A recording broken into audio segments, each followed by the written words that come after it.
All right. Good evening, everybody. It is 6:30 p.m.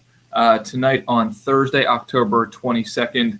Thank you, everybody, for coming. We are super excited. This is our first webinar we're kicking off today, and it's just a way to reach out to more people. So please bear with us if there are any technical glitches or anything like that, and let us know how we can improve. Our goal here is to help and serve as many students and parents as possible. So please let us know if there's anything we can improve. We would greatly, greatly appreciate it.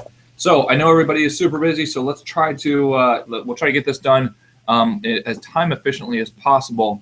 But feel free, if you have any questions, please feel free to use the website. You can see there's a question box. Please submit your questions there and submit them. It doesn't matter if it's during the presentation as well. We'd rather answer your questions even if it gets us a little off time. So, all right, with that being said, we will begin. I just wanted to give people some insight on who I am.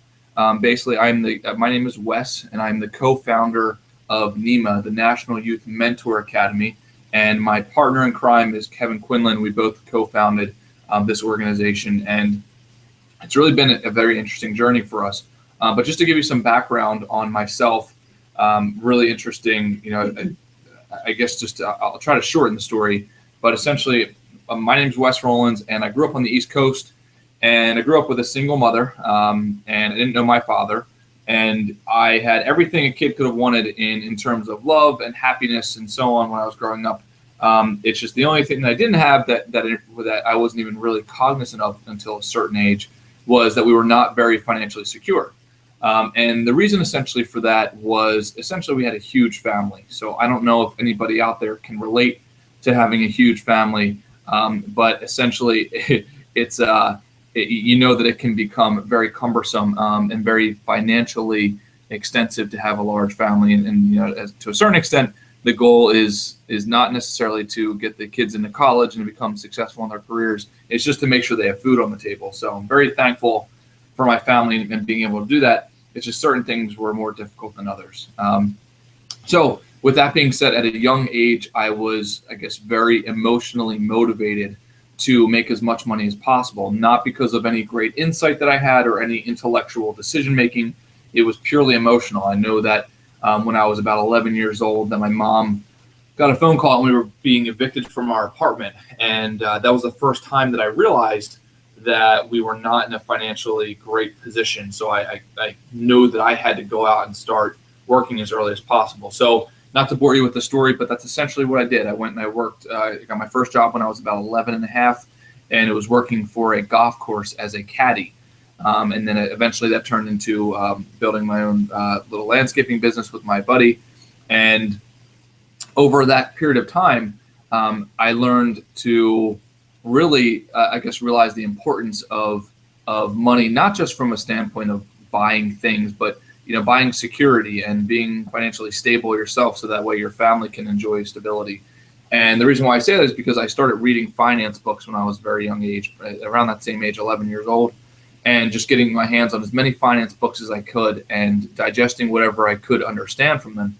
And eventually my goal became to get to Wall Street, because I learned that getting to Wall Street was synonymous with money. So that just became my goal. Again, it was not anything that I decided from an intellectual standpoint. It was much more just an emotional catalyst that drove me there. So fast forward a handful of years, I'm in high school and I'm about to graduate.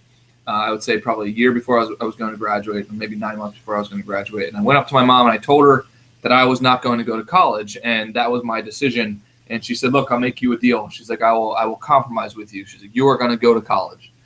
So essentially there was no compromise. She made me essentially, and my whole logic was not because I didn't like school. In fact, I loved school. I love learning, and I still to this day am fascinated with learning, and I'm obsessed with it. But I didn't want to go to college because I couldn't see the value proposition. My family was not in a great financial circumstance, and I had a landscaping business, and I just thought that why would I delay my time to making money and to be able to provide for my family and help pay the bills for my mom when when I could do that and I would go to college and delay all of that. So it just didn't really make sense to me. So with that being said, I agreed. I pleased my mom by going to college, but what she still does not know to this day was that I only applied to one school. and that was a top finance school on the East Coast. And the reason being was that I could say, okay, well, if I didn't get into that school, then at least I could say that I tried. And anyway, long story short, I ended up getting in. And the reason I picked that particular school was because you did internships for 6 months and you went to school for 6 months. And that just seemed like a very great program to me. But where everything kind of changed, where my good fortune was I met a mentor. And that mentor told me when I was 18 years old that if I want to get to Wall Street, which was my goal, if I wanted to get there, that I would be competing with some of the brightest minds in the world, and people who are well connected and have essentially been studying, or been put into feeder schools of getting into Harvard, Yale, Princeton, UPenn, and so on. I'd be competing with all of those people, and how could I best compete with them? And he said it's not going to be through GPA alone. Your grades in your school are just not going to do it, no matter even if you're perfect in your grades. So he said, here's what I want you to do. I want you, starting from day one of college, get your first internship.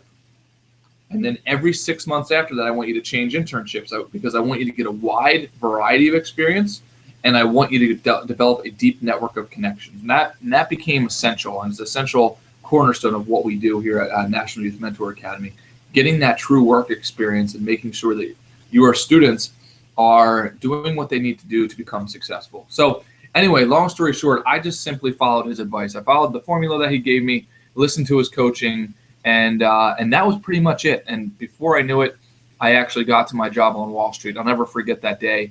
I walked out into essentially the lunchroom in our office building, and it was a kind of like a corner office type of scenario. And I looked out and I saw the Statue of Liberty. And for some reason, that was when it finally sunk in that, wow, I'd made it to Wall Street. And that was a really cool day for me. I'm not saying that to brag or to impress anybody. I'm saying that because the steps that I took, while it was very work intensive, it was not difficult from an actual formulaic perspective. It wasn't very complex. So anything that we teach you tonight is not meant to be complex. Please do not make it more complex or harder than it needs to be. So just keep that in mind. So anyway, I was very fortunate to get my job on Wall Street. But, and this is a very big but, about 6 months after I graduated, I realized something. And that essentially was this number right here, this $100,000. And for those of you listening, I'm sure you can understand what this is. This was around about the amount of debt that I incurred through my college experience. And this is a story that is very common with most graduates today, especially when they go to private universities.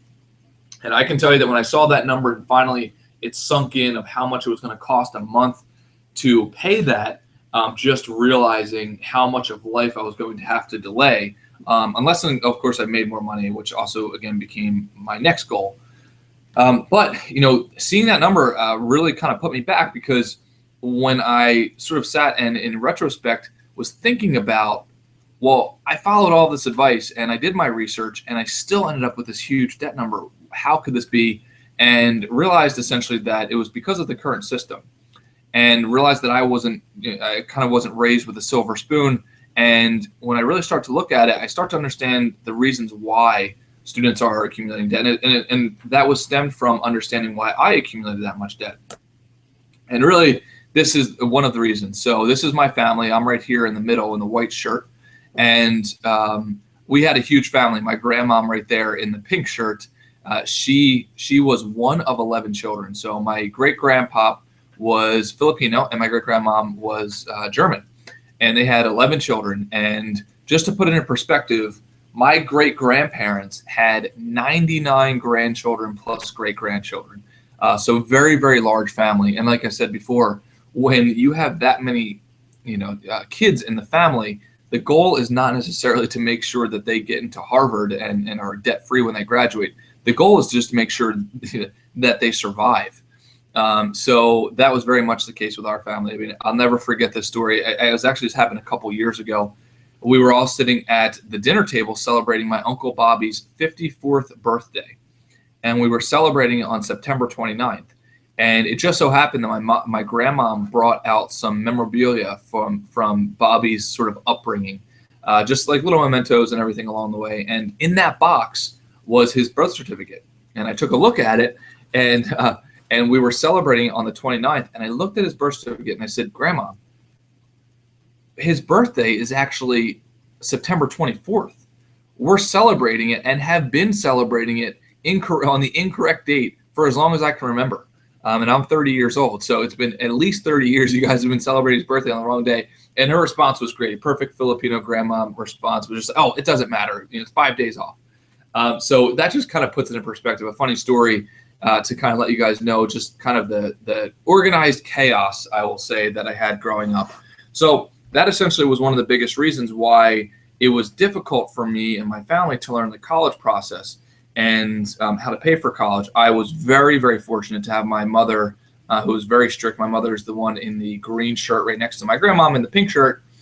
And just very fortunate to have my mother who was very strict. So I was the only one in my family, and still I'm the only one in my family to have gone to and graduated college. So very, very, very grateful for that. I just wish that I would have known what I know now, which is exactly why we were doing this presentation, which is exactly why we go all over the country and speak, which is exactly why we talk to as many students as possible, is to avoid all the pitfalls that I have made and some that Kevin has made as well. So thank you very much for joining. That's just some background on myself.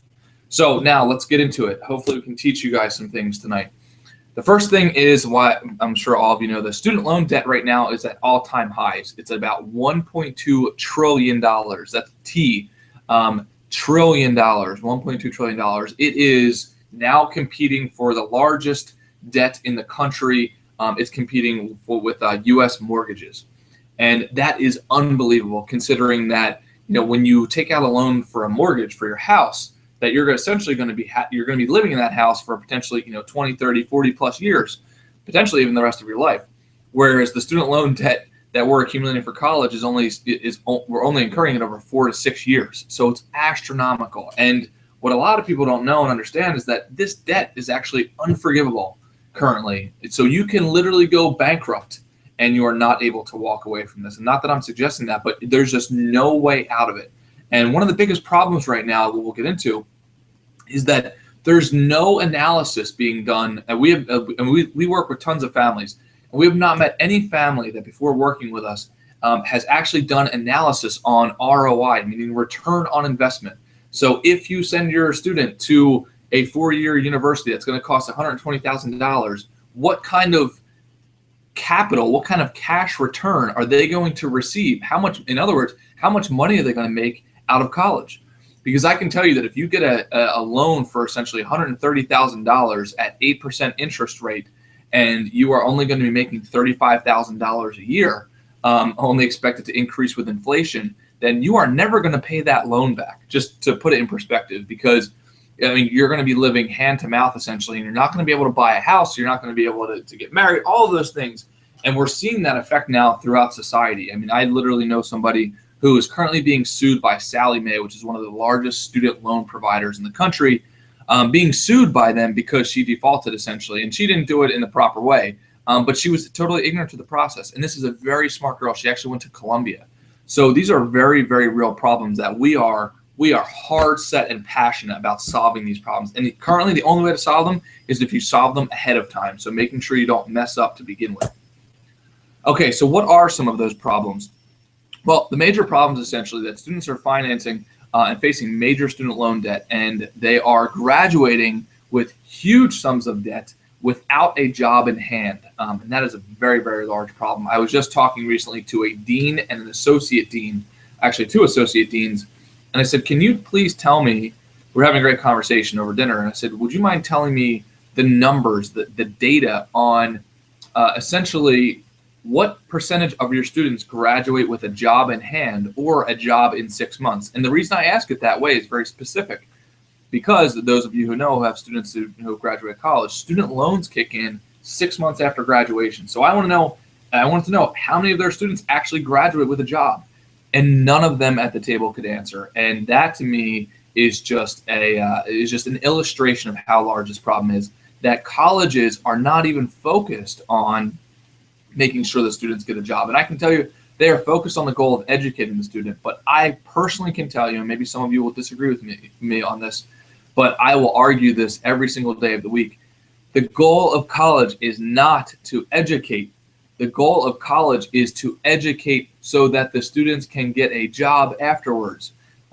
Those two have to be paired together. Otherwise, you have students who are going and getting these degrees that will never, ever pay back the amount of debt that they're incurring. I mean, it's unbelievable. So anyway, another problem that's going on is not just underemployment of students who graduate. It's not just unemployment. It's also called underemployment, which oftentimes is worse. And let me explain the difference between the two. So if a student does not get a job after college, he's unemployed. He or she is unemployed. But instead, what students are doing now is when they can't find a job in the first couple of weeks, first few months after college, they're going to work for Starbucks. So they're going to work for Disneyland. Actually, we just worked with a student and got him out of Disneyland and got him a full-time job. But they're working essentially in jobs that are way overqualified for. So by definition, they are underemployed. Now, eventually what happens to those students usually is they usually get complacent or they end up staying there for years. And now you have a much larger problem because you have a very large chasm in your resume, and you try to go and apply to larger companies that you're more qualified for, but you've been out of that particular workforce for such a long time. It is very, very difficult to hop back in. So just keep that in mind. Student loan debt, unemployment, as well as underemployment. Okay, so let's deconstruct this. What's going on here? Why are students and parents broke and unemployed after college? Well, really we have to look at this from a sort of step-by-step analysis. And the first reason is change of major. Change of major is one of the largest reasons, if not the top reason, along with changing of school, as to why the actual amount that a family pays for college is shooting through the roof. It's not just inflation of tuition, which, by the way, tuition has been going up in most circumstances by 7 to 12% inflation every year, which is astronomical. You look at college costs, 2 decades ago, and it was pennies compared to what it's now. And you can easily see this. Just look at any college kid. Look at what they're paying their senior year in tuition versus what they paid their freshman year. It's never the same. It's always much higher. So change of major. This is one of the top reasons why students are essentially going broke after, students and parents are going broke after college. Changing your major is one of the worst things you can do, because essentially what happens is a student picks his or her major, really declares the major in junior year. At least that's when they start taking classes for that major. And then they dabble with it and they find out in senior year they don't want to do that anymore. So they change their major and essentially push their graduation date back. Students on average right now are going to school for about 1.5 years longer than they should. So they're going to undergraduate degree 5.5 years, which that increase your family's cost tremendously, because it's not just another 1.5 years of tuition. It's another 1.5 years of books. It's another 1.5 years of living in an apartment. It's another 1.5 years of not making money. It's another 1.5 years of food, all of those things, commuting and so on. So please, please, please focus on this. Do not put your child in a position where he or she is more likely to change a major. And same thing for changing of school. Actually, that at times can be much worse. We were just working with a family, and their student actually changed his school, changed states as well when he was a junior. I know another girl, her name is Kate, and she actually had a full ride to several universities in California. And she picked one of those universities, went to school for 3.5 years, then dropped out with a full ride, dropped out her junior year, and then went to a private university, ended up accumulating $150,000 in debt, literally $150,000 in debt, when she could have, if she just would have graduated with literally zero debt because she had a full ride. Unbelievable what's going on.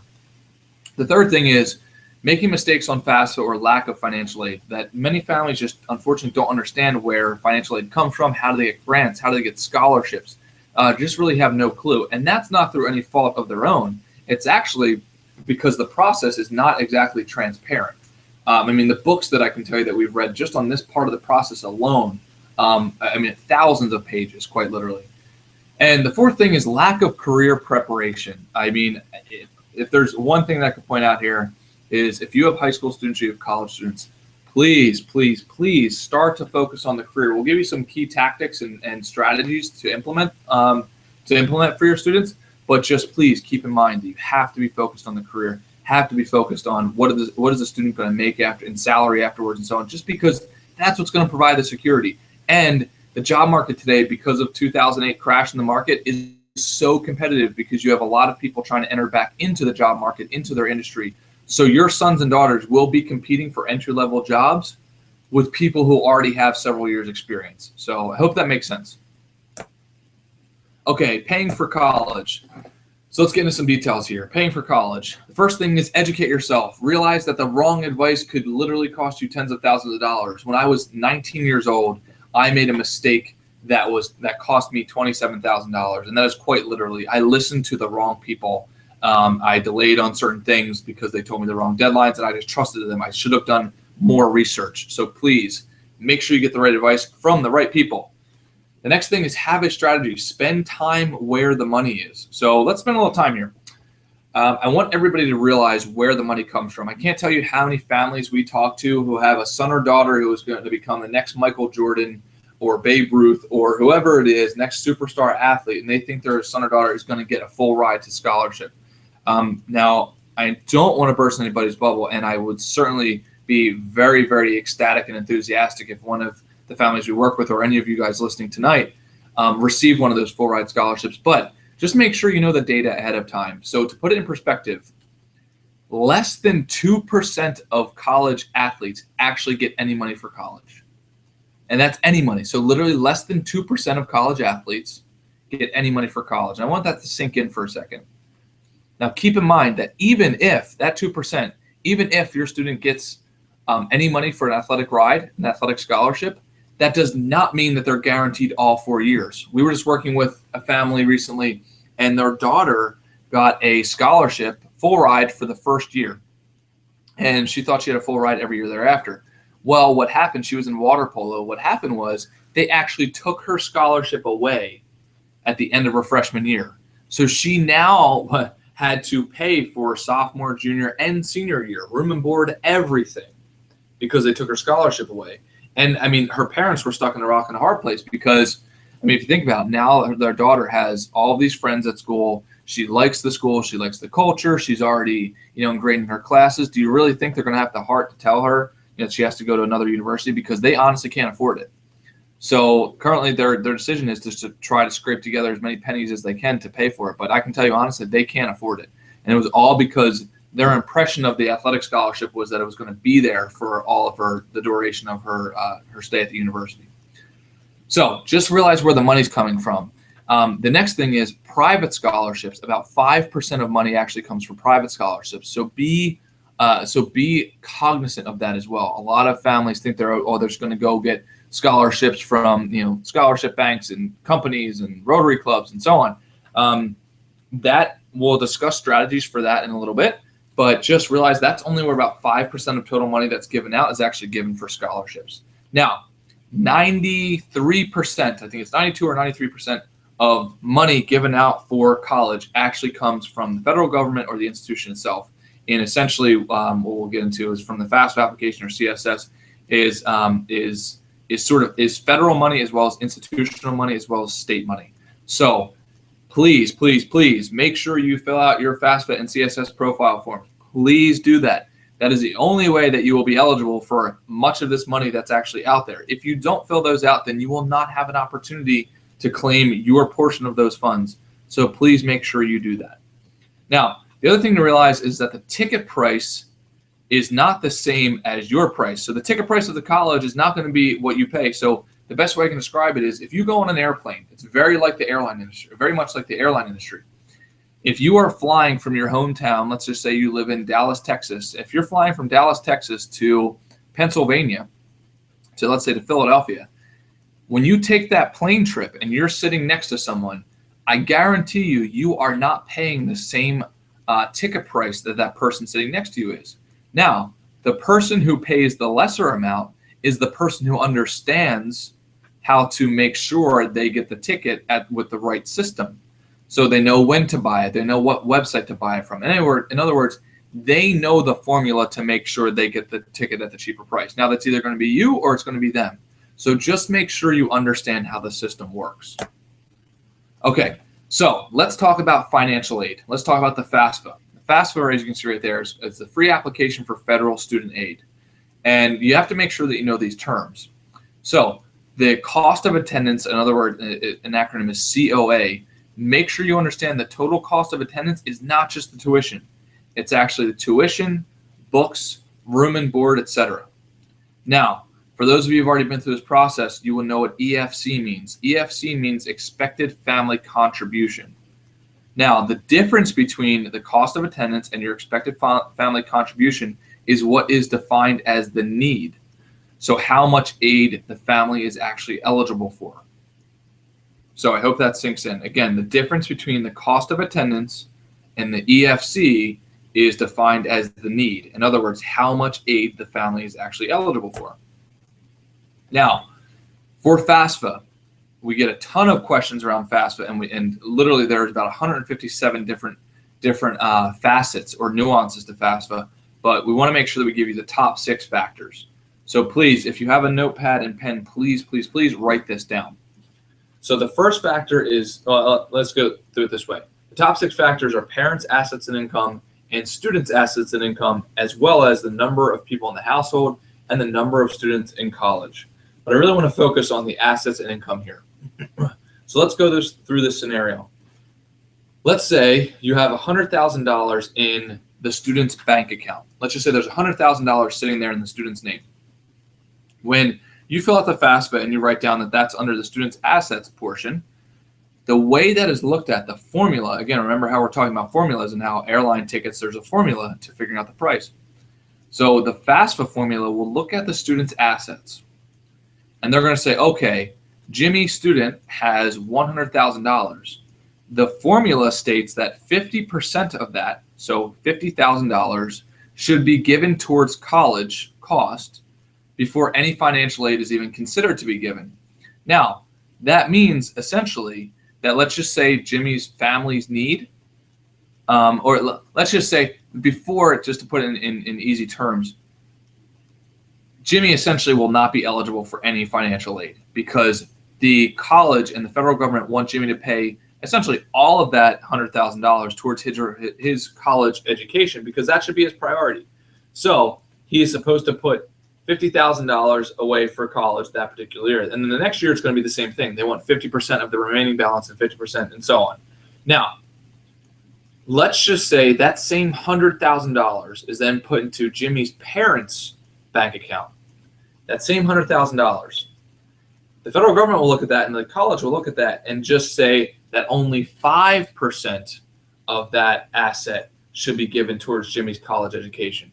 So instead of $50,000 going towards education, they say because the asset is in Jimmy's parents' name, that only $5,000 should go towards college education.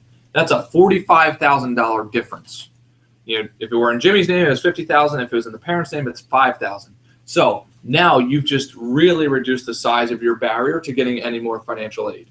So just think of that.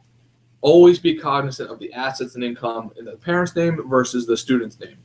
And number 5 and 6, number of people of household and number of students attending college. There's nothing really you can do there, but just keep in mind, make sure you fill that out correctly on your forms, on your financial aid forms, because the colleges want to know. They want to know your burden. They want to know if you have to put many kids through college, or if you have several kids in college right now. They need to know that stuff.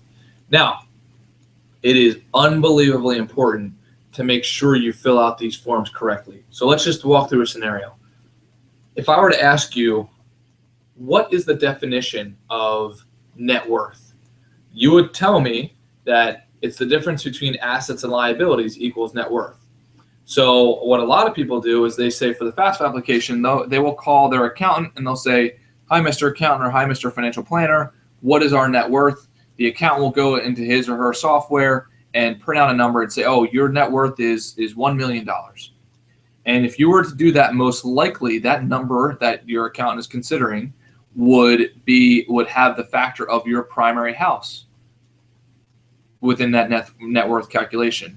And if you were to do that on your FAFSA application, that would pretty much make you ineligible for, or actually play very much against you for any financial aid. Because the reality is in FAFSA application, you do not put your primary house. You do not put your primary house. But if you did, that was a huge mistake. There are other very large mistakes you can make on FAFSA like that. That's one of them.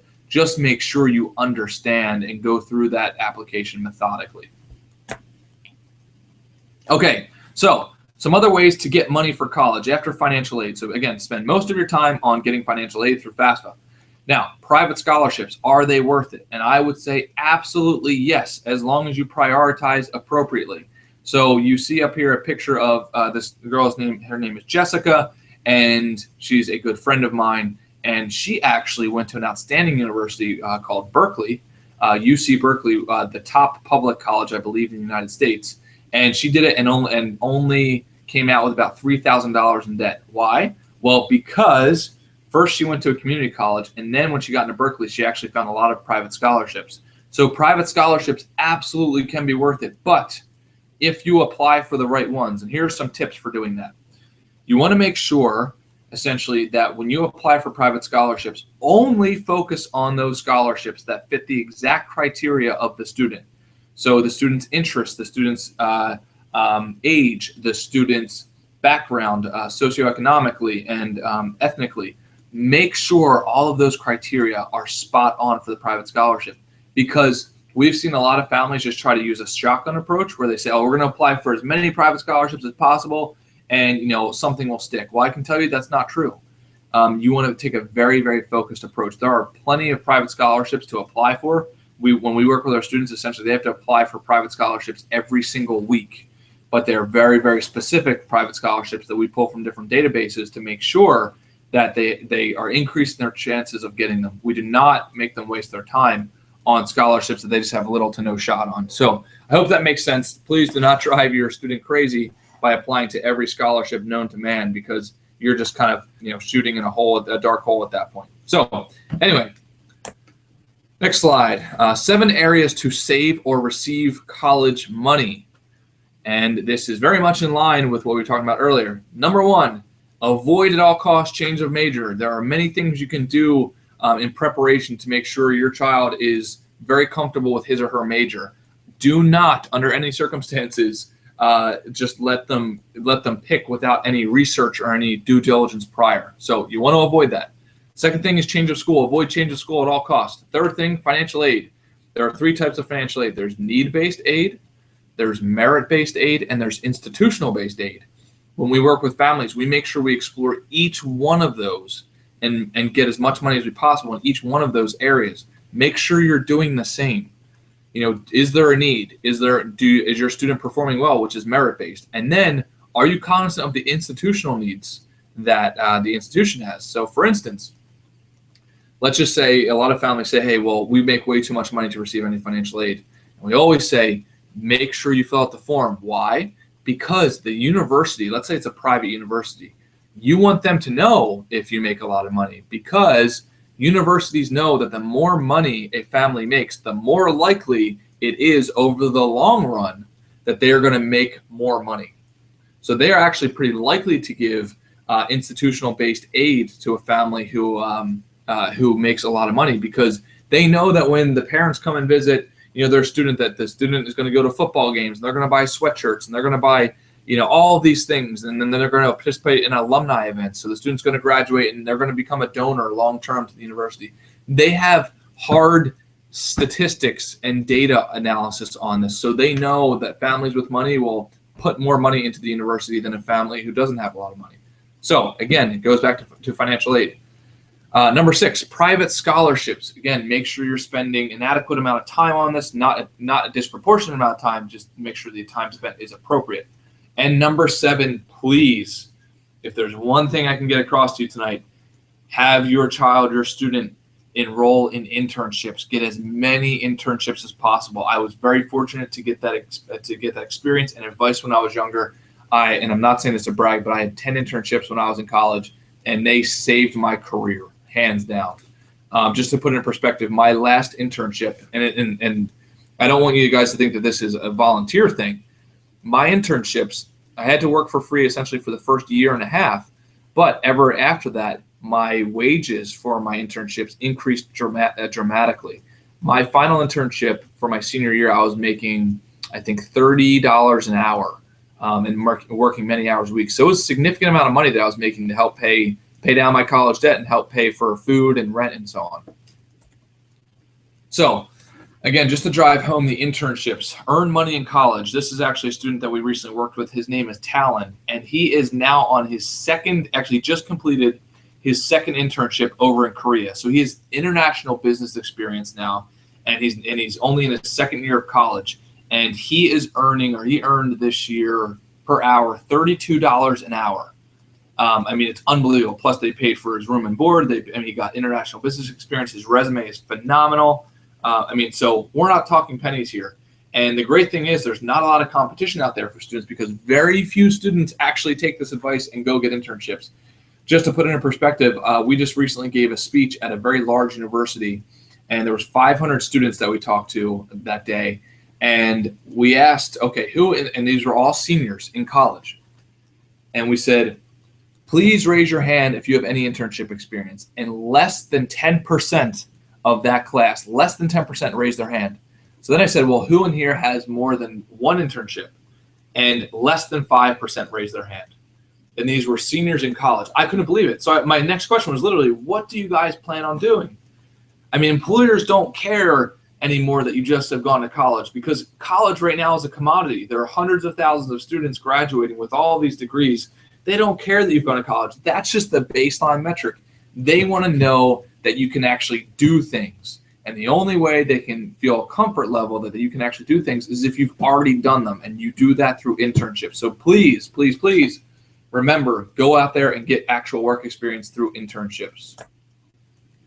Okay, now, the number one way to cut college costs.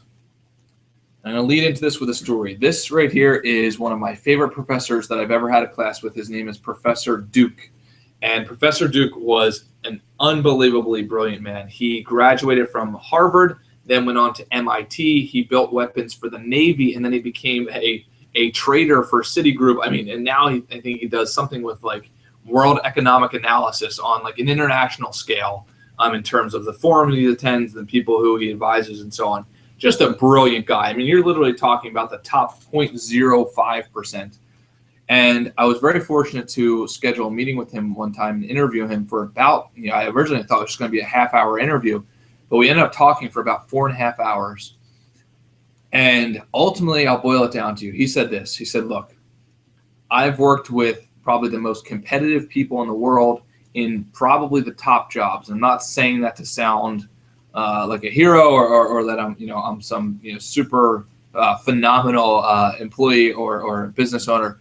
I'm saying that because I got burnt out, and I noticed that my friends who went into jobs just for the money made nowhere near amount of money that they thought they would, and were not anywhere near the amount of success that they thought they would reach. And he said, look, I know this sounds cheesy, but if you want any shot, or if you want any of the students who you're working with to have any shot of true success, I know this sounds like an overused term, but make sure they know what they're passionate about and are going and building a career of passion.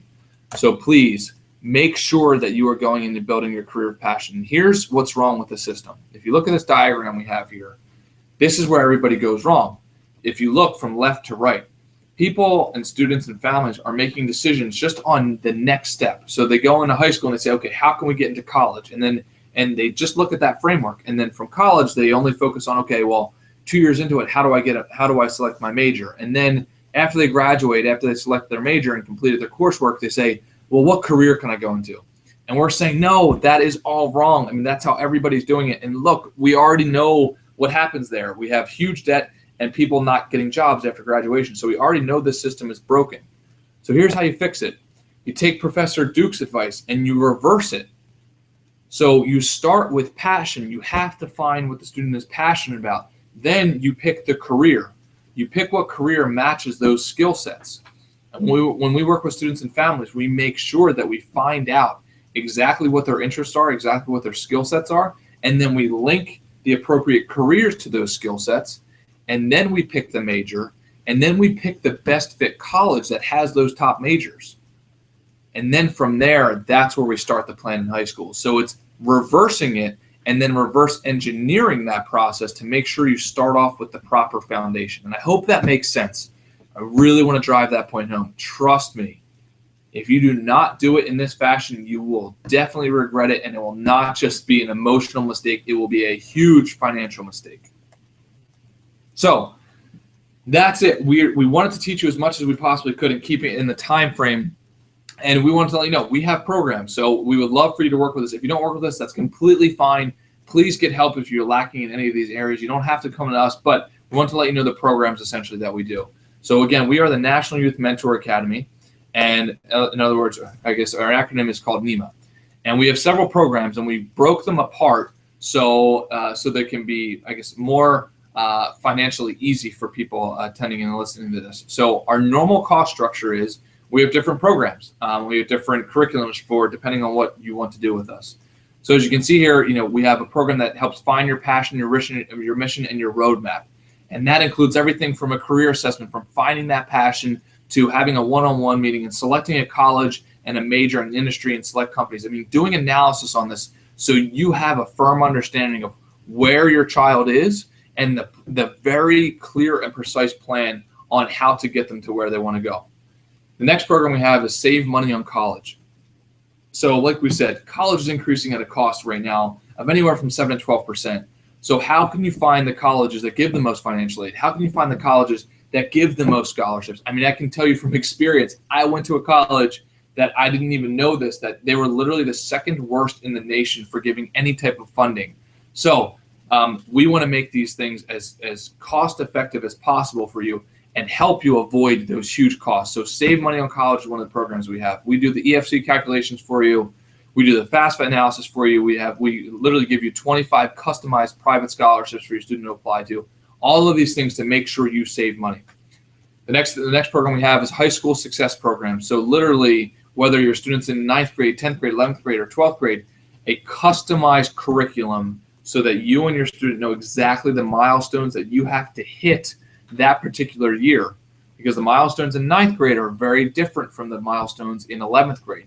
What exactly is the schedule? What's the calendar? What are those milestones you have to hit so that you can position yourself to get into the best colleges of your choice, position yourself to get the best scholarships, and position yourself to get the best careers, as well as doing SAT plan and strategy sessions, as well as all of the extracurriculars. How do you select extracurriculars? How do you position the student? All of those things. And keep in mind that if you want to get into the Harvards of the world, the Yale, the University of Yale, or the Yale University, Stanford University, all of those great colleges, you have to have a plan, and it has to start in 9th grade. So the later you start, you still might have a chance, but the later you start, the less likely it is. And finally, our last program is the Career Prep Program. So we do anywhere from career assessments to internship boot camps. We show them exactly how to get internships, how to build their resume, how to find their passion, finding an internship that pays money and that they can build on every year while they start in high school. They can build on it every year in college as well. So we show them exactly how to interview.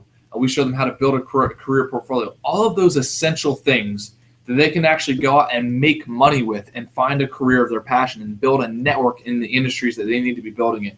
So normally the cost of our program is $2,650. Because you guys have stayed all night with us, we put a huge discount. So the discount is, it brings the cost down to $2,150. Now, we do like to show families how this pays for itself. And we like to show kind of step-by-step on the things that our goals are and how to avoid the common pitfalls to save you money, as well as for you and the student to earn money during our program. So we just wanted to throw some conservative estimates on here on how we can help you save money or earn money in certain areas. So if you look, we can help you avoid the change of major. That conservatively can help save $20,000. Again, on average, students are going for an extra year and a half of college right now, undergraduate degree, year and a half. That easily costs at least $50,000 to $60,000 extra. We're just going to conservatively estimate that at $20,000. So additionally, we can help avoid the no change of school. So to make sure we do the analysis of when your student selects a school that he or she is solid in the decision-making process in there, so they're not going to change schools later. We're just going to estimate that conservatively at saving you $7,000. Now, federal grants and scholarships, as well as institutional grants and scholarships and private scholarships, if we can't get you an extra $5,000 in funding, then we're not doing our job. We want to make sure we get you those extra scholarships that you may not even be aware of if you're working on your own. Now, another bread and butter thing for us is paid internships. we can show you how to earn extra money. Your student can earn extra money, get more internships, and so on. Like we said, Talon, when we referenced it before, I think he's in total made about, I would say, close to $20,000 over his 2 internships. It actually probably close to $25,000. So that $10,000 in internships paid, that's a conservative estimate. And then for a full-time career first year, if you work with us, we have every expectation in the world that we are going to drastically increase the starting salary that your student can earn his or her first year out of college. That $5,000, that's a very conservative estimate. We show you how to get certifications. We were working with a student recently. We showed him how to get a certain finance certification. This is not an exaggeration. He went from $75,000 a year. He was already in the workforce, but he went from $75,000 a year. 2.5 years later, that was his bonus. So that particular year, he made about $150,000, and that was from talking through and getting certifications. So anyway, all of that adds up to $48,000. So our goal, conservatively, is to save your family $48,000 with all of those line items listed above. But let's just say if we are 50% wrong. Let's just say some of you are saying, oh, well, that's great, but maybe you can't save us money here. What if you're off in your estimates? Let's just say we're 50% wrong, and let's just say we can only save you $24,000. The cost of our program is a little over $2,000, so it's still a great investment. Now, let's just say we are 90% wrong. Let's say worst case scenario, we're only 10% right. And let's just say the total value that we're going to deliver, even though this is not going to be the case, even close to being the case, if we are 10% right and 90% wrong, and we just gave you $4,800 in value, that is still more than double what we're actually charging. So the investment in our program is $2,150. If you look at it from a net return on investment, because that's how we always like to think of our programs, and any program that's worth it, you have to think of it from an investment standpoint. You would get an extra $2,650 a return off of your $2,150 return. That's over 100% return. That is our goal. And by the way, if you try us out, please try us out. And if you find out that we're not worth what we're saying, we will give you all of your money back, guaranteed. Our goal here is to build an organization that provides a ton of value to families and to save families like my family as much money as possible. So the whole idea here is, to give you and deliver on as much value as possible. So even if you work with us and you say, hey, you guys aren't worth it, we will write you the check back immediately. So that is our value proposition. Now, because you've sat through all this, I know it's late on Thursday night, and we can only have this offer, and this is not just some fluff. We will extend an even better offer to you, not just $2,150. We can build it so that essentially it's going to be under $2,000 for you. So only $1,950, plus you get the saved time, plus you have to talk to your accountant on this, but it could be a tax write-off. So thank you guys so much. If you have any questions, please let us know. If you want to work with us, just shoot us an email. The email is team@thenema.org, which is team as in sports team. So TEAM at thenema.org. So please let us know. Thank you guys so much, and talk to you soon.